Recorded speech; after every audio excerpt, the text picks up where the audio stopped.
ಇದು ಚಪ್ಪರಕ್ಕೆ ಹಾಕುವಂತದ್ದು ಒಂದು 8-9 ಚಪ್ಪರಗಳಿವೆ ಈ ರೀತಿ. ಮತ್ತೆ ಬೆಡ್ಗಳೆಲ್ಲ ಸೈಜ್ ಕೆಲವು ವೇರಿಯೇಷನ್ ಗಳಿವೆ. ಇದೆಲ್ಲ 20 ಫೀಟ್ ಉದ್ದ, 4 ಫೀಟ್ ಅಗಲ. ಇದೆಲ್ಲ ಹರಿವೆ ಮಾಡಿ ಕೋಳಿ ಗೊಬ್ಬರ, ಕುರಿ ಗೊಬ್ಬರ, ಸೆಗಣಿ, ಎರೆಹುಳು ಗೊಬ್ಬರ, ಅದಕ್ಕೆ ಇದು ಟ್ರೈಕೋಡರ್ಮ ಇದು ಎಲ್ಲ ಹಾಕಿ, ಮತ್ತೆ ಇದು ನಾನಾಗ ಸುಡುಮಣ್ಣು ವಿಚಾರ ಹೇಳಿದೆಲ್ಲ, ಆ ಸುಡುಮಣ್ಣನ್ನು ಮಿಕ್ಸ್ ಮಾಡಿ ಚಂದ ಇತ್ತು ಸರ್. ಈಗ ಬಿಸಿಲು ಜಾಸ್ತಿ ಆಯ್ತಲ್ಲ, ಸ್ವಲ್ಪ ಕಲರ್ ಚೇಂಜ್ ಆಗ್ತಾ ಹೋಯ್ತು. ಹೂಕೋಸು ಕೂಡ ಹಾಗೆ ದೊಡ್ಡ ಸೈಜ್ ಸಿಕ್ಕಿತ್ತು ನಮಗೆ. ಈಗ ಬಿಸಿಲು ಜಾಸ್ತಿ ಆದ್ರಿಂದ ಸ್ವಲ್ಪ ಸೈಜ್ ಸಣ್ಣ. ಗೋ ಬ್ಯಾಗಲ್ಲೆಲ್ಲ ಬಸಳೆ ಮಾಡುವಂತ ವ್ಯವಸ್ಥೆಗಳೆಲ್ಲ ಇವೆ. ಇದು ಚಪ್ಪರದಲ್ಲಿ ಮಾಡುವಂತದ್ದು. ಬಸಳೆ ಬೀಜವನ್ನು ಹಾಕಿ ಗಿಡ ಮಾಡಿ ಚಪ್ಪರಕ್ಕೆ ಈಗ 10 ಇವೆ ಅಷ್ಟೇ. ಇತ್ತೀಚೆಗೆ ನೆಟ್ಟ ಗೋಮೂತ್ರವನ್ನು ಸ್ಪ್ರೇ ಕೊಡುವಂಥದ್ದು, ಮಜ್ಜಿಗೆಯನ್ನು ಸ್ಪ್ರೇ ಕೊಡುವುದು, ಜೀವಾಮೃತ, ಗೋಕೃಪಾಮೃತ, ಫಿಶ್ ಅಮಿನೋ ಆಸಿಡ್ ತಯಾರು ಮಾಡ್ತೇವೆ. ಅಥವಾ ಬಾಳೆಹಣ್ಣಿನಿಂದ ಪೊಟ್ಯಾಷ್ ರೀತಿಯಲ್ಲಿ ತಯಾರು ಮಾಡುವಂಥದ್ದು, ಎರೆಜಲ, ಇಂಥದನ್ನೆಲ್ಲ ಸ್ಪ್ರೇ ಕೊಡುವಂಥ ವ್ಯವಸ್ಥೆಗಳು ಮಾಡ್ತಾ ಇರುವಂಥದ್ದು. ಜೊತೆಗೆ ಅದಕ್ಕೆ ರೈತ ಬಾಂಧವರಿಗೆ ನಮಸ್ಕಾರ. ನಾನು ನಿಮ್ಮ ರಂಗು ಕಸ್ತೂರಿ ಮುಡ್ಬೋಳ್. ಇವತ್ತು ನಾವು ಬೆಳ್ತಂಗಡಿ ತಾಲೂಕಿನ ಕೊಡಮಾಜೆ ಫಾರ್ಮ್ಗೆ ಬಂದಿದ್ದೀವಿ. ಕಳೆದ ವಿಡಿಯೋದಲ್ಲಿ ಇವರ ಇಡೀ ಪಶು ಪಕ್ಷಿಗಳ ಸಂಕುಲನೇ ಪರಿಚಯ ಮಾಡಿಸಿದರು. ಹಲವಾರು ಥರದ ಪಕ್ಷಿಗಳು, ಅದರ ಜೊತೆಗೆ ವಿಧ ವಿಧದ ತಳಿಯ ಕೋಳಿಗಳು, ಮೀನುಗಳು, ಹಂದಿ ಸಾಕಾಣಿಕೆ, ಕುರಿ ಸಾಕಾಣಿಕೆ, ಈ ರೀತಿ ವೈವಿಧ್ಯತೆಯನ್ನೇ ತೋರಿಸ್ಬಿಟ್ರು. ತುಂಬ ಖುಷಿಯಾಯಿತು. ಅದರ ಜೊತೆಗೆ ಸಂಪೂರ್ಣ ಸಾವಯವದಲ್ಲಿ ತರಕಾರಿ ಮತ್ತು ಬಳ್ಳಿ ತರಕಾರಿಗಳನ್ನು ಬೆಳೆದಿದ್ದಾರೆ. ಏನೇನು ತರಕಾರಿಗಳಿವೆ, ಏನೇನು ಪದ್ಧತಿಯಲ್ಲಿ ಬೆಳೀತಾ ಇದ್ದಾರೆ, ಯಾವ್ಯಾವ ಗೊಬ್ಬರಗಳನ್ನು ಕೊಡ್ತಾ ಇದ್ದಾರೆ, ಯಾವ ರೀತಿ ಆ ತರಕಾರಿಗಳನ್ನು ಪಡಿತಾ ಇದ್ದಾರೆ, ಸಂಪೂರ್ಣ ಮಾಹಿತಿಯನ್ನು ಪಡೆಯೋಣ. ನಮಸ್ಕಾರ ಸರ್. ನಮಸ್ತೆ. ಮತ್ತೊಮ್ಮೆ ನಮ್ಮ ರೈತರಿಗೆ ತಮ್ಮ ಪರಿಚಯ ಹೇಳ್ರಿ ಸರ್. ಬೆಳ್ತಂಗಡಿ ತಾಲೂಕಿನ ಮೊಗರು ಗ್ರಾಮದ ಕಡಮಾಜೆ ಫಾರ್ಮ್ ಇದು. ಪೂರ್ತಿ ಸಾವಯವದಲ್ಲಿ ಕೃಷಿ ಮಾಡುವಂಥ ಫಾರ್ಮ್. ಇಲ್ಲಿ ನಾನಾ ರೀತಿಯ ತರಕಾರಿಗಳನ್ನು ನಾವು ಬೆಳಿತೇವೆ. ಒಂದೊಂದಾಗಿ ನಮಗೆ ನೋಡ್ಬೋದು ಯಾವ್ದಾವ್ದು ತರಕಾರಿ. ವಿಶೇಷವಾಗಿ ಏನ್ ಸೈಜ್ ಅಲ್ಲಿ ಇದೆ ಸರ್ ಇದು ತೋಟ? ಇದು ಸಾಧಾರಣ ಫೀಟ್ ಲೆಕ್ಕದಲ್ಲಿ ಮಾಡೋದಾದ್ರೆ ಒಂದು 100-150 ಫೀಟ್ ಉದ್ದಕ್ಕೆ, ಒಂದು 120 ಫೀಟ್ ಅಗಲಕ್ಕೆ ಇದೆ. ಇದರಲ್ಲಿ ಒಂದು 30-40 ನಮೂನೆ ತರಕಾರಿ ಬೆಳೆಯುವಂತ ವ್ಯವಸ್ಥೆ ಇದರ ಒಳಗೆ ಇದೆ. 30-40 ತರದ ತರಕಾರಿ. ಇದನ್ನ ಯಾವ ರೀತಿ ನಿರ್ಮಾಣ ಮಾಡ್ಕೊಂಡ್ರಿ? ಯಾವ ತರ ಇದ್ರ ಫ್ರೇಮ್ ಸ್ಟ್ರಕ್ಚರ್ ಮಾಡ್ಕೊಂಡ್ರಿ ಸರ್? ಇದರ ಮೂಲ ಕರ್ತೃ ಇದಕ್ಕೆ ಹರಿಕೃಷ್ಣ ಕಾಮತ್ರು ಅಂತ ಹೇಳಿ ಅವರ ಮಾರ್ಗದರ್ಶನದಲ್ಲಿ ಮಾಡಿದ್ದು. ಅದೇ ರೀತಿ ನಮ್ಮ ಸಾಜ ಕೃಷಿಯ ಯೂಟ್ಯೂಬ್ ಚಾನೆಲ್ನ ಶಿವಪ್ರಸಾದ್ ಮಲೆಬೆಟ್ಟು ಕೂಡ ಪೂರ್ತಿ ಸಹಕಾರ ನೀಡಿದ್ದಾರೆ ನಮಗೆ. ಸಜೆಷನ್ ಅವರೆಲ್ಲ ಕೊಟ್ಟಿದ್ದಾರೆ, ಯಾವ ರೀತಿ ಮಾಡಬೇಕು ಅಂತ ಗಿಡಗಳನ್ನು ಕೊಟ್ಟಿದ್ದಾರೆ. ಇದು ಏರುಮೂಡಿ ಪದ್ಧತಿಯಲ್ಲಿ ಮಾಡಿದಂತ ವ್ಯವಸ್ಥೆ. ಇಲ್ಲಿ ವಿಪರೀತ ಮಳೆ ಬರುವುದರಿಂದ ಗೊಬ್ಬರ ಕೊಚ್ಚಿ ಹೋಗ್ತದೆ. ಅದಕ್ಕೆ ಎತ್ತರ ಮಾಡಿ ಗಿಡ ನೆಡುವಂತ ವ್ಯವಸ್ಥೆ. ಅದು ಅಚ್ಚುಕಟ್ಟಾಗಿ ಕೆಂಪು ಕಲ್ಲು ಕಟ್ಟಿ ಮಾಡಿದ್ದು. ಚಪ್ಪರ ಎಲ್ಲ ಪರ್ಮನೆಂಟ್ ಸ್ಟ್ರಕ್ಚರ್, ಕಬ್ಬಿಣದ ಪರ್ಮನೆಂಟ್ ಸ್ಟ್ರಕ್ಚರ್ ಅಲ್ಲಿ ಚಪ್ಪರ. ಖರ್ಚು ತುಂಬಾ ಖರ್ಚಿನ ಬಗ್ಗೆ ನಾವು ಲೆಕ್ಕ ಇಟ್ಟವರಲ್ಲ, ಆದ್ರೂ ಒಂದು ಸ್ಟ್ರಕ್ಚರ್ ಒಂದು 70-80 ಸಾವಿರವರೆಗೆ ಸ್ಟ್ರಕ್ಚರ್ಗೆ ಹೋಗಿರ್ಬೋದು. ಆದ್ರೆ ಪರ್ಮನೆಂಟ್ ಸ್ಟ್ರಕ್ಚರ್ ಜೊತೆಗೆ ಯಾವುದೇ ಪ್ರಾಣಿ ಪಕ್ಷಿಗಳಿಂದ ಕಾಪಾಡ್ಕೊಳ್ಳಕ್ಕೆ ನೆಟ್ಟನ್ನು ಹಾಕಿದೆ. ಹೌದು. ಒಂದೇ ಕಡೆ ಎಲ್ಲ ವ್ಯವಸ್ಥೆಗಳಾಗ್ತದೆ. ಬೀಜ ಹಾಕುವುದರಿಂದ ಕೊಯ್ಲು ಒಂದೇ ಕಡೆ ಆಗ್ತದೆ.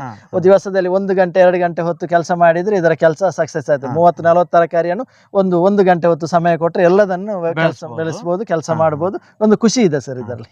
ಸರ್, ಯಾವ ತರ ಮಾಡಿದ್ರಿ, ಯಾವ ತರ ಬೆಡ್ಗಳು ನಿರ್ಮಿಸಿದ್ರಿ, ಒಂದೊಂದಾಗಿ ನೋಡ್ತಾ ಹೋಗು ಬನ್ನಿ ಸರ್. ಈ ಏರಿಯಾದಲ್ಲಿ ಎಷ್ಟು ಬೆಡ್ಗಳನ್ನ ನಿರ್ಮಿಸ್ಕೊಂಡ್ರಿ ಸರ್? ಇದು ಚಪ್ಪರಕ್ಕೆ ಹಾಕುವಂತದ್ದು ಒಂದು 8-9 ಚಪ್ಪರಗಳಿವೆ ಈ ರೀತಿ.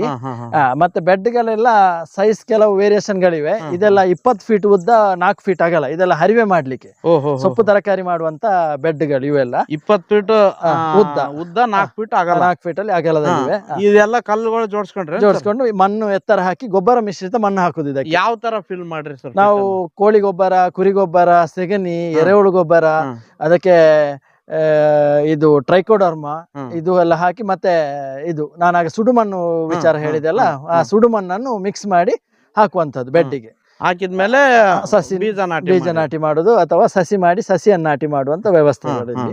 ಅದು ಮತ್ತೆ ಗೊಬ್ಬರ ಕಮ್ಮಿ ಆಯ್ತು ಅಂತಿದ್ರೆ ಮತ್ತೆ ಗೊಬ್ಬರ ಅದಕ್ಕೆ ಕೊಡುವಂತ ವ್ಯವಸ್ಥೆ. ಇಲ್ಲೆಲ್ಲ ಹರಿವೆ ಸೊಪ್ಪು. ಇದು ಹರಿವೆ ಸೊಪ್ಪು ಸರ್, ಹರಿವೆ ಸೊಪ್ಪು. ಈ ಕಡೆ ಇರೋ ಸರ್ ಇದು ತುಪ್ಪದ ಹೀರೆಕಾಯಿ ಹೇಳ್ತಾರೆ. ದಾರ ಇಲ್ಲದ ಹೀರೆ ಇದು. ಮುಗ್ದಿದೆ. ಮೇಲ್ಗಡೆ ಇದರ ಚಪ್ಪರದ ಮೇಲ್ಗಡೆ ಹೋಗಿದೆ, ಹಬ್ಬಿದ್ದರಿಂದ ಅಲ್ಲಿದೆ. ಕೆಳಗಡೆದು ಮುಗ್ದಿದೆ. ಸುಮಾರು ಎಷ್ಟು ಕಟ್ ಮಾಡಿರ್ಬೋದು ಸರ್ ಇದರಲ್ಲಿ? ಹೇಳಲಿಕ್ಕೆ ಸಾಧ್ಯ ಇಲ್ಲ ಸರ್, ಒಂದು 1000 ತೆಗ್ದಿರ್ಬೋದು ಅಷ್ಟು ಸರ್ ಪದಾರ್ಥ ಮಾಡಿದ್ದು. ಸರ್, ಇಲ್ಲಿ ಯಾವ್ದೋ ಬಳ್ಳಿ ಇದೆಯಲ್ಲ, ಅದು ಗಂಟು ಬಸಳೆ ಅಂತ ಹೇಳ್ತಾರೆ. ಗಂಟು ಬಸಳೆ, ನಮ್ ಕಡೆ ಮುಂಗರವಳ್ಳಿ ಅಂತ ಹೇಳ್ತಾರೆ. ಹಾ ಹಾ ಹಾ ಹಾ ಹಾ ಮೂಳೆ ಮುರಿತಕ್ಕೆ ಇದನ್ನ ಬಳಸ್ತಾರೆ. ಹೌದಂತ ಸರ್, ಹೌದು. ಸ್ವಲ್ಪ ಚಟ್ನಿಗೆಲ್ಲ ಹಾಕಿ ಮಾಡಿದ್ರೆ ಒಳ್ಳೇದು ಅಂತ ಹೇಳ್ತಾರೆ. ಹೌದು, ಇದು ಬಳಸ್ತೀರಾ ಸರ್ ನೀವು? ಒಂದೆರಡು ಸಲ ಬಳಸಿದ್ದೇವೆ. ಸ್ವಲ್ಪ ತುರುಕಿ ಇರ್ತದೆ. ಹಾ ಹಾ ಹಾ ಹಾ ಸೂಪರ್ ಸರ್, ಇದನ್ನು ಬೆಳೆಸ್ತಾ ಇದ್ರೆ ತುಂಬಾ ಖುಷಿ ಆಯ್ತು. ಸರ್ ಈ ಕಡೆ ಬೆಡ್ ಅಲ್ಲಿ ಈಗ ಇದೀಗ ಕ್ಲಿಯರ್ ಆಗ್ಬೇಕಷ್ಟೇ. ಇದರಲ್ಲಿ ಈಗ ಮೆಣಸಿನ ಗಿಡ ಇದೆ, ಆ ಬದಿಯಲ್ಲಿ ಬಸಳೆ ಗಿಡ ನಡೀತಾ ಇದೆ. ಅದೊಂದು ತರದ ಬಸಳೆ ಗಿಡನ ಸರ್? ಕೆಳಗೆ ಇದೆ ಸರ್, ಚಿಕ್ಕದು. ಈ ಕಡೆ ಇದು ಬಳ್ಳಿ ಸರ್? ಅದು ಒಂದು ಏರ್ ಲೇಯರ್ ಪೊಟೆಟೊ ಸರ್. ಅದು ಬಳ್ಳಿ ಆಲೂಗಡ್ಡೆ. ಹೌದು, ಬಳ್ಳಿಯಲ್ಲಿ ಆಗ್ತದೆ, ಗಿಡದಲ್ಲಿ ಆಗ್ತದೆ. ಇಲ್ಲೆಲ್ಲ ಕೆಳಗಡೆ ಇರೋದು ಬಸಳೆ ಸೈಡ್ ಅಲ್ಲಿ ಇದೆ ಸ್ವಲ್ಪ. ಬದನೆ ಎಲ್ಲ ಉಂಟ ಸರ್. ಮೆಣಸಿನಕಾಯಿ ಯಾವ ತಳಿ ಸರ್? ಸರಿ, ಖಾರದ ಕಾಯಿನ? ಇದು ಖಾರ ಮೆಣಸು, ಇದು ಸ್ವಲ್ಪ ಖಾರ ಮೆಣಸು. ಇಲ್ಲೆಲ್ಲ ಮತ್ತೆ ಅರಿವೆ ಸೊಪ್ಪು. ಇದು ಹರಿವೆ ಬೀಜಕ್ಕೆ ಬೇಕಾಗಿ ಬಿಟ್ಟದ್ದು. ಇದೆಲ್ಲ ಬೀಜಕ್ಕೆ ಬಿಟ್ಟದ್ದು ಸರ್. ಇಲ್ಲಿ ಇದು ಪಡವಲಕಾಯಿ ಸರ್. ಪಡವಲಕಾಯಿ ಇದು ಯಾವ ವೆರೈಟಿ ಸರ್? ಇದು ಕುಲ್ಲದ್ದು ಉಂಟು, ಮತ್ತೊಂದು ಉದ್ದದ್ದು ಉಂಟು. ಎರಡು ತರದಿದೆ ಇದರಲ್ಲಿ. ಕುಲ್ಲದ್ದು ಟ್ರಾನ್ಸ್ಪೋರ್ಟ್ ಗೆಲ್ಲ ಸುಲಭ, ಇಲ್ಲಿ ಕೊಂಡೋಗ್ಲಿಕ್ಕೆಲ್ಲ. ಉದ್ದದ್ದು ಟ್ರಾನ್ಸ್ಪೋರ್ಟ್ ಗೆ ಕಷ್ಟ ಆಗ್ತದೆ. ಹೌದು, ಮತ್ತೆ ಹಿಡ್ಕೊಳ್ಲಿಕ್ಕೆ ಜಾಗನೂ ತುಂಬಾ ಬೇಕು. ಇದೆಲ್ಲ ಹಾರ್ವೆಸ್ಟಿಂಗ್ ಮಾಡಿರಿ ಸರ್? ಈಗ ಮಾಡ್ತಾ ಇದ್ದೀವಿ ಸರ್, ಮಾಡ್ತಾ ಇದ್ದೀವಿ. ನೋಡಿ, ಸಾವಯವದಲ್ಲಿ ಆಗುದಿಲ್ಲ ಹೇಳ್ತಾರೆ. ನೋಡಿ, ಸಾವಯವದಲ್ಲಿ ಎಷ್ಟು ಇದರಲ್ಲಿ ಚಿಕ್ಕವು ಇವೆ ನೋಡಿ ಸರ್. ನೋಡಿ, ಎಷ್ಟು ಚಿಕ್ಕ ತುಂಬಾ ಇವೆ ಸರ್. ಸಾವಯವದಲ್ಲಿ ಆಗ್ತದೆ, ಆಗುದಿಲ್ಲ ಅಂತ ಹೇಳೋದು ಒಂದು ಜನರ ಒಂದು ಮನಸ್ಥಿತಿ ಸರ್. ನೋಡಿ, ಇಲ್ಲೆಲ್ಲ ಬಿಟ್ಟಿದೆ. ಇದೊಂದು ವೆರೈಟಿ ಪಡವಲಕಾಯಿ. ಹೌದು ಹೌದು, ತುಂಬಾ ಬಿಟ್ಟಿದೆ ಸರ್. ಅದೇ ಆಗ್ತಾ ಇದೆ ಸರ್. ಇದು ಮೂಲಂಗಿ ಸರ್. ಮೂಲಂಗಿ ಬಲ್ತಿದೆ. ಬೀಜ ಆಗ್ತದ ಅಂತ ಇಟ್ಟ ಸರ್, ಇನ್ನು ಬೀಜ ಆಗಿಲ್ಲ ಅದರಲ್ಲಿ. ಫ್ಯೂಚರ್ ಬೀಜ ಸಿಗ್ಬೋದು ಅಂತ. ಇದು ಕತ್ತಿಯವರ ಹೇಳ್ತಾರೆ ಸರ್. ಓಹೋ, ಕತ್ತಿಯವರನ? ಇದು ಬೀಜಕ್ಕೆ ಬಿಟ್ಟು? ಅದು ಬೀಜಕ್ಕೆ ಕೆಲವು ಬಿಟ್ಟದ್ದು. Super sir. ಕತ್ತಿಯವರ ತುಂಬಾ ಚೆನ್ನಾಗಿದೆ. ಮೂಲಂಗಿದ ಬೀಜ ಹಂಚಕ್ಕೆ ಸರ್. ತುಂಬಾ ಕಾಯಿಗಳಾಗಿವೆ ಇದು ಕೂಡ. ಹೌದು ಹೌದು ಹೌದು ಸರ್, ತುಂಬಾ ಆಗಿದೆ. ತುಂಬಾ ಪದಾರ್ಥ ಮಾಡಿದ್ದೇವೆ ನಾವು. ಸರ್ ಇಲ್ಲಿ ಹೂಕೋಸ, ಎಲೆಕೋಸ ಎರಡು ಉಂಟು ಸರ್. ಹೂಕೋಸು ಎಲೆಕೋಸು ಎರಡು ಉಂಟು. ಓಹೋ ಓಹೋ, ಆಗಿದೆ.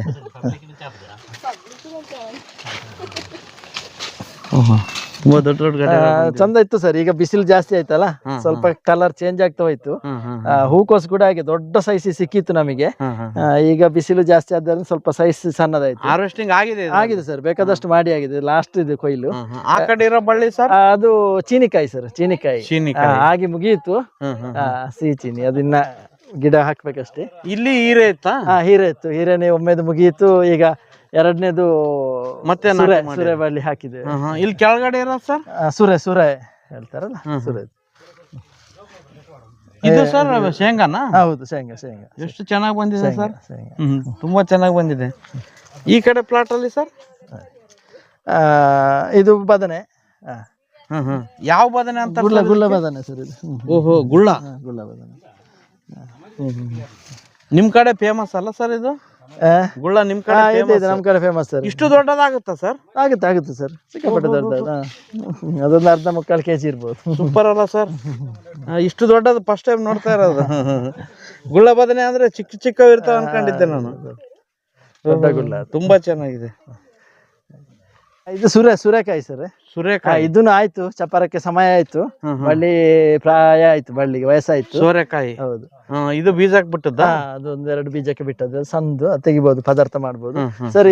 ಇದು ಟ್ರ್ಯಾಪ್ ಸರ್. ಇದು ಫ್ರೂಟ್ ಫ್ಲೈ ಹಿಡಿಯುವಂತ ಟ್ರ್ಯಾಪ್. ಇದು ಫ್ಲೈ ಟ್ರ್ಯಾಪ್. ನಾವು ಔಷಧಿ ಎಲ್ಲ ಸ್ಪ್ರೇ ಮಾಡಿದ್ರೆ ಟ್ರ್ಯಾಪ್ ಇಟ್ಟು ಅದರಲ್ಲಿ ಫ್ರೂಟ್ ಫ್ಲೈ ಅನ್ನು ಹಿಡಿಯುವಂತ ವ್ಯವಸ್ಥೆಗಳು. ಕಾಯಿ ಕೊರಕ ಕಂಟ್ರೋಲ್ ಮಾಡೋದು. ಹೌದು. ಇದು ಸೋರೆಕಾಯಿನ? ಇದು ಹೀರೆ. ಇದು ಸರ್ ಇದು? ಅದು ಸೂರ್ಯ ಸರ್. ಅದು ಸೂರ್ಯ. ಇದು ಹೀರೆ ಬಳ್ಳಿ. ಇದು ಹೀರೆ ಬಳ್ಳಿ ಸರ್. ಇದೆಷ್ಟು ದೊಡ್ಡದಾಗಿದೆ ನೋಡಿ. ಅದು ಬೀಜಕ್ಕೆ ಬಿಟ್ಟದ್ದು, ಅದು ಬಿದ್ದೋಯ್ತು. Super sir. ಇಲ್ಲೊಂದಿದೆ. ಓಹೋ, ದೊಡ್ಡ ಕಾಯಿ. ಇದು ಯಾವ್ದು ಸರ್? ಇದು ಕೆಸು? ಅದು ತುರಿಸದ ಕೆಸು ಸರ್. ಅದು ತುರಿಸದ ಕೆಸು? ಹೌದು. ಅದರ ಎಲೆ ಎಲ್ಲ ಪತ್ರೊಡೆ ಮಾಡ್ಲಿಕ್ಕೆಲ್ಲ ಉಪಯೋಗ ಮಾಡಬಹುದು. ತುರ್ಕೆ ಬರಲ್ಲ. ಅದರ ದಂಡು ಕೂಡ ಪದಾರ್ಥ ಮಾಡ್ಲಿಕ್ಕೆ. ಸೂಪರ್ ಅಲ್ಲ ಸರ್? ಕೆಲವೊಬ್ರು ತುರ್ಕೆ ಇರುತ್ತಂತ ತಿನ್ನೋದೇ ಇಲ್ಲ. ಇಲ್ಲ, ಇದು ಹಂಗೇನಿಲ್ಲ. Super sir. ಸರ್ ಇದು ಬದನೆ ವೆರೈಟಿ ಗುಳ್ಳಾನೆ?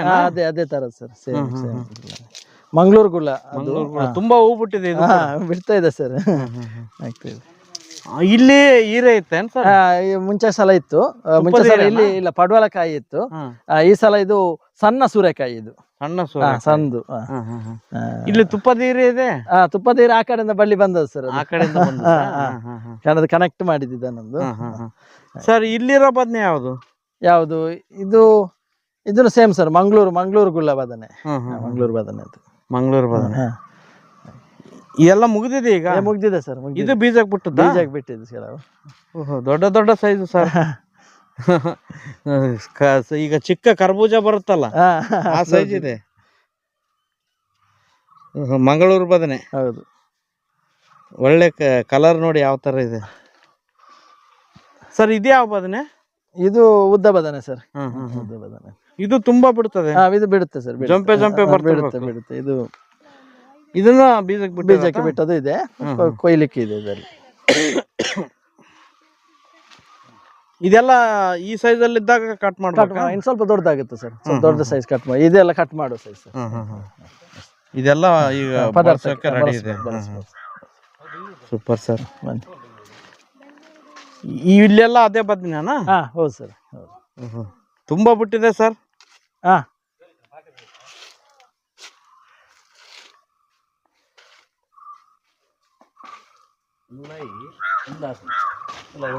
ಸರ್ ಈ ಪ್ಲಾಟ್ ಅಲ್ಲಿ ಏನಿದೆ? ಇದು ಮೆಣಸಿನಕಾಯಿ ಸರ್, ಸ್ವಲ್ಪ ಖಾರ ಮೆಣಸು.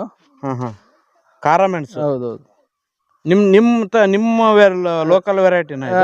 ಇದು ಲೋಕಲ್ ವೆರೈಟಿನೇ, ಸ್ವಲ್ಪ ಖಾರ ಜಾಸ್ತಿ ಇದು.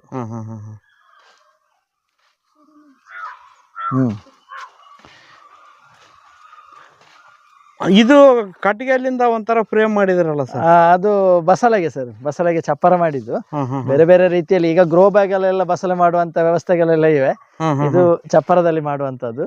ಬಸಳೆ ಬೀಜವನ್ನು ಹಾಕಿ ಗಿಡ ಮಾಡಿ ಚಪ್ಪರಕ್ಕೆ ಈಗ 10 ಇವೆ ಅಷ್ಟೇ, ಇತ್ತೀಚೆಗೆ ನೆಟ್ಟದ್ದು ಇದು. ಈಗ ಇದೆಲ್ಲ ಹಬ್ಬುತ್ತಾ? ನೀನು ಹಬ್ಬುತ್ತೆ ಸರ್, ಕಟ್ ಮಾಡ್ಬೇಕು, ಆಗ ಚಿಗುರು ಹೊಡೆದು ಮತ್ತೆ ಹಬ್ಬುತ್ತೆ ಸರ್. ನಿಮ್ಗೆ ತಿಂಗಳು ಪೂರ್ತಿ ಆಗ್ತದೆ ಇಷ್ಟು ಬೆಳೆದ್ರೆ? ಒಳ್ಳೆ ಯಾವಾಗಲೂ ತರಕಾರಿ ಒಂದು 10 ನಮೂನೆ ತರಕಾರಿಯಲ್ಲಿ ಯಾವ್ದು ಪದಾರ್ಥ ಮಾಡೋದು ಹುಡುಕುದು ನಾವು. ಹಾಗಾಗಿ ದಿನ ಯೋಚನೆ ಮಾಡೋದು ಯಾವ್ದು ಮಾಡೋದು ಅಂತೇಳಿ. ಇದು ಕಬ್ಬು ಸರ್, ಇದು ಮನೆಗೆಲ್ಲ ಉಪಯೋಗಕ್ಕೆ ಬೇಕಾಗಿದ್ರ ಒಳಗಡೆನೆ ಮಾಡಿದ್ದು. ಇದೆಲ್ಲ ಮೆಣಸಿನ ಗಿಡಗಳು, ಮೆಣಸು ಇದೆಲ್ಲ ಹರಿವೆ ಆಯ್ತು ಆಗಿ ಈಗ ಮುಗ್ದಂತದ್ದು ಕೊಟ್ಟವಾಗಿದೆ. ಇದು ಬೀಜಕ್ಕೆ ಬಿಟ್ಟದ್ದೆಲ್ಲ ಇವೆ. ಹರಿವೆನೆ, ಕೆಂಪು ಹರಿವೆ ಸರ್. ಕೆಂಪು ಹರಿವೆ. ಇದು ಕಲರ್ಫುಲ್ ಆಗಿದೆ, ಚಂದ ಇದೆ ಸರ್, ಟೇಸ್ಟ್ ಚೆನ್ನಾಗಿದೆ. ಇದು ತುರಿಸದ ಕೆಸು ಹೇಳಿದಾರೆ ಸರ್, ಅದು ಅದರಲ್ಲಿ ಗೆಡ್ಡೆಗಳಿವೆ, ತೆಗಿಬೇಕಷ್ಟೇ. ಈ ಕಡೆ ಎಲ್ಲ ಹರಿವೆನೆ ನೋಡಿ. ಇದು ಬೀಟ್ರೂಟ್. ಬೀಟ್ರೂಟ್ ಬೀಟ್ರೂಟ್ ಸ್ವಲ್ಪ ಹಾಕಿದ್ದೇವೆ ಸರ್, ಚೆನ್ನಾಗಿ ಆಗ್ತದೆ ಬೀಟ್ರೂಟ್. ಹಾಗೆ ಇದು ಸಾಂಬ್ರಾಣಿ ಸೊಪ್ಪು, ತುರಿಕೆಗೆಲ್ಲ ಔಷಧಿ ಸೊಪ್ಪು. ಇದು ದೊಡ್ಡ ಪತ್ರೆ ಅಂತಾರೆ ನಮ್ಮ ಕಡೆ. ಅದು ನೀವು ಸಾಂಬ್ರಾಣಿ ಸೊಪ್ಪು ಅಂತೀರಾ? ಹೌದು. ಇದು ಮೂಲಂಗಿ ಸರ್. ಈ ಭಾಗದಲ್ಲೆಲ್ಲ ಮೂಲಂಗಿ ಆಗಿದೆ. ಮತ್ತೆ ಹರಿವೆ ನವಿಲ್ ಕೋಸು ಇದೆ, ಹರಿವೆ ಜೊತೆ ನವಿಲ್ ಕೋಸು ಇದೆ. ಹರಿವೆ ಜೊತೆ ನವಿಲ್ ಕೋಸು ಇದು ಚೆನ್ನಾಗಿ ಬಂದಿದೆ ನವಿಲ್ ಕೋಸು. ಇದು ಬೆಳೆಸ್ಬೇಕಂದ್ರೆ ಸುಮಾರು ಜನ ಕೆಮಿಕಲ್ ಹಾಕಿ ಏನ್ ಹಾಕ್ಲಿಲ್ಲ ಸರ್, ಯಾವ್ದು ಮುಟ್ಟಿಸ್ಲಿಲ್ಲ. ಇದು ಕ್ಯಾಬೇಜ್ ಗಿಡಗಳು. ಇಲ್ಲಿ ಕ್ಯಾಬೇಜ್, ವಾಪಸ್ ಕ್ಯಾಬೇಜ್ ಗಿಡ ಈಗ ಆಗ್ತಾ ಇವೆ ಅಷ್ಟೇ. ಈಗ ಆಗ್ತಾ ಇದೆ. ಇದೆಲ್ಲ ಏನ್ ಸರ್? ಇದು ಜೋಳ ಹಾಕಿದ್ದೀರಾ? ಪಕ್ಷಿಗಳಿಗೆ ಆಗ್ತದೆ, ಸುಮ್ನೆ ಹಾಕಿದ್ ಹೀಗೆ. ಮತ್ತೆ ಇದು ಕಂಚಲು, ಹಾಗಲಕಾಯಿ ಬಳ್ಳಿಗಳು. ಹಾಗಲಕಾಯಿ ಬಳ್ಳಿ, ಅದ ಮೇಲೆ ಹೋಗ್ಬೇಕಷ್ಟೇ. ಸೂಪರ್. ಒಟ್ಟಿನಲ್ಲಿ ಅಚ್ಚುಕಟ್ಟಾಗಿ ಎಲ್ಲಾ ತರದ ತರಕಾರಿಗಳನ್ನು ಬೆಳೆಸಿದ್ರಿ. ಬೆಳೆಯುವಂತ ವ್ಯವಸ್ಥೆಗಳು ಯಾವಾಗ್ಲೂ ಇದರಲ್ಲಿ ಕೆಲಸ ಮಾಡಿದ್ರೆ ಚೆನ್ನಾಗಿ ಮಾಡ್ಲಿಕ್ಕೆ ಆಗ್ತದೆ. ಕೆಲಸ ಸ್ವಲ್ಪ ಹೊತ್ತಿನ ಕೆಲಸದಲ್ಲಿ ಆಗ್ತದೆ. ಕೆಲಸದ ಒತ್ತಡದಿಂದ ಒಮ್ಮೊಮ್ಮೆ ಗಮನ ಕೊಡ್ಲಿಕ್ಕೆ ಆಗದಿದ್ರೆ ಸ್ವಲ್ಪ ಕಸ ಹುಲ್ಲು ಕಡ್ಡಿ ಬರ್ತದೆ, ನಿರ್ವಹಿಸೋ ಕೆಲಸ ಇರ್ತದೆ ಅಷ್ಟೇ. ಸೈಡ್ ಅಲ್ಲೆಲ್ಲ ವೀಡ್ ಮ್ಯಾಟ್ ಹಾಕಿರಿ? ಹೌದೌದು. ಒಟ್ಟ ಯಾವ್ದು ಕಳೆ ಬರಲ್ಲ. ಸರ್ ಈಗ ನೀವು ಈ ಸಸಿಗಳೆಲ್ಲ ನಾಟಿ ಮಾಡಿದ್ಮೇಲೆ ಒಂದೊಂದು ಸೂಕ್ಷ್ಮತೆ ಇರ್ತವೆ ಸಸಿಗಳು. ಅವಕ್ಕೆ ಕೆಲವೊಂದಕ್ಕೆ ಇಷ್ಟೆಲ್ಲ ಗೊಬ್ಬರ ಕೊಟ್ಟು ಬೆಳೆಸಿದ್ರು ಕೆಲವೊಂದು ಪೋಷಕಾಂಶಗಳು ಬೇಕಾಗ್ತವೆ, ಮತ್ತೆ ಕೀಟಗಳು ಬರ್ತಿರ್ತವೆ, ರೋಗಗಳು ಬರ್ತಿರ್ತವೆ. ಅದಕ್ಕೆಲ್ಲ ನಾಟಿ ಮಾಡಿದ್ಮೇಲೆ ಏನೇನು ನಿರ್ವಹಣೆ ಮಾಡ್ತೀರಿ ಸರ್? ನಾವು ಆ ಗಿಡಗಳನ್ನು ಡೈಲಿ ದಿವಸ ನೋಡ್ತಾ ಇರುವಾಗ ಅವುಗಳ ಸಮಸ್ಯೆ ನಮಗೆ ಗೊತ್ತಾಗ್ತದೆ. ಏನಾದ್ರು ಸಮಸ್ಯೆ ಇದ್ರೆ ಅದಕ್ಕೆ ಬೇಕಾಗುವಂತ ಏನಾದ್ರು ಪರಿಹಾರಗಳನ್ನು ಮಾಡಬೇಕಾಗ್ತದೆ. ಹೆಚ್ಚಿಗೆ ಆಗಿ ಗೋಮೂತ್ರದಲ್ಲಿ ಸರಿಯಾಗುವಂಥದ್ದು, ಗೋಮೂತ್ರವನ್ನು ಸ್ಪ್ರೇ ಕೊಡುವಂಥದ್ದು, ಮಜ್ಜಿಗೆಯನ್ನು ಸ್ಪ್ರೇ ಕೊಡುವುದು, ಜೀವಾಮೃತ, ಗೋಕೃಪಾಮೃತ, ಫಿಶ್ ಅಮಿನೋ ಆಸಿಡ್ ತಯಾರು ಮಾಡ್ತೇವೆ, ಅಥವಾ ಬಾಳೆಹಣ್ಣಿನಿಂದ ಪೊಟ್ಯಾಷ್ ರೀತಿಯಲ್ಲಿ ತಯಾರು ಮಾಡುವಂಥದ್ದು, ಎರೆಜಲ, ಇಂಥದನ್ನೆಲ್ಲ ಸ್ಪ್ರೇ ಕೊಡುವಂತ ವ್ಯವಸ್ಥೆಗಳು ಮಾಡ್ತಾ ಇರುವಂಥದ್ದು. ಜೊತೆಗೆ ಅದಕ್ಕೆ ಗೊಬ್ಬರದ ಅಂಶ ಕಡಿಮೆ ಆದ್ರೆ ಎರೆಹುಳು ಗೊಬ್ಬರ, ಸುಡುಮಣ್ಣು ಇಂಥದನ್ನು ಅದರ ಬುಡಕ್ಕೆ ಕೊಡುವಂಥದ್ದು, ಸೆಗಣಿ ನೀರು ಈ ರೀತಿಯನ್ನು ಕೊಟ್ಟು ಅವುಗಳನ್ನು ಸದೃಢವಾಗಿ ಮಾಡುವಂತ ವ್ಯವಸ್ಥೆ. ಫ್ರೂಟ್ ಫ್ಲೈ ಟ್ರ್ಯಾಪ್ ಅಲ್ಲಲ್ಲಿ ಇಡುವಂಥದ್ದು. ಈ ರೀತಿ ವ್ಯವಸ್ಥೆಯಲ್ಲಿ ಸಾಧಾರಣ ರೋಗಗಳನ್ನು, ಕೀಟಬಾಧೆಯನ್ನು ದೂರ ಮಾಡಬಹುದು. ಕೀಟಬಾಧೆ ಬರ್ಲಿಕ್ಕೆ ಮುಂಚೆನೆ ನಾವು ರೆಡಿ ಆಗ್ಬೇಕಾಗ್ತದೆ. ಮಾಡ್ತಾ ಇದ್ರೆ ಮಾತ್ರ ಅದು ಸಾಧ್ಯ. ಒಮ್ಮೆ ಅದಕ್ಕೆ ಯಾವ್ದಾದ್ರು ಕಾಯಿಲೆ ಅಟ್ಯಾಕ್ ಆದ್ರೆ ಮತ್ತೆ ಗುಣ ಮಾಡ್ಲಿಕ್ಕೆ ಅಷ್ಟು ಸುಲಭ ಇಲ್ಲ. ಹಾಗೆ ಅಟ್ಯಾಕ್ ಆಗುದು ಕಡಿಮೆ.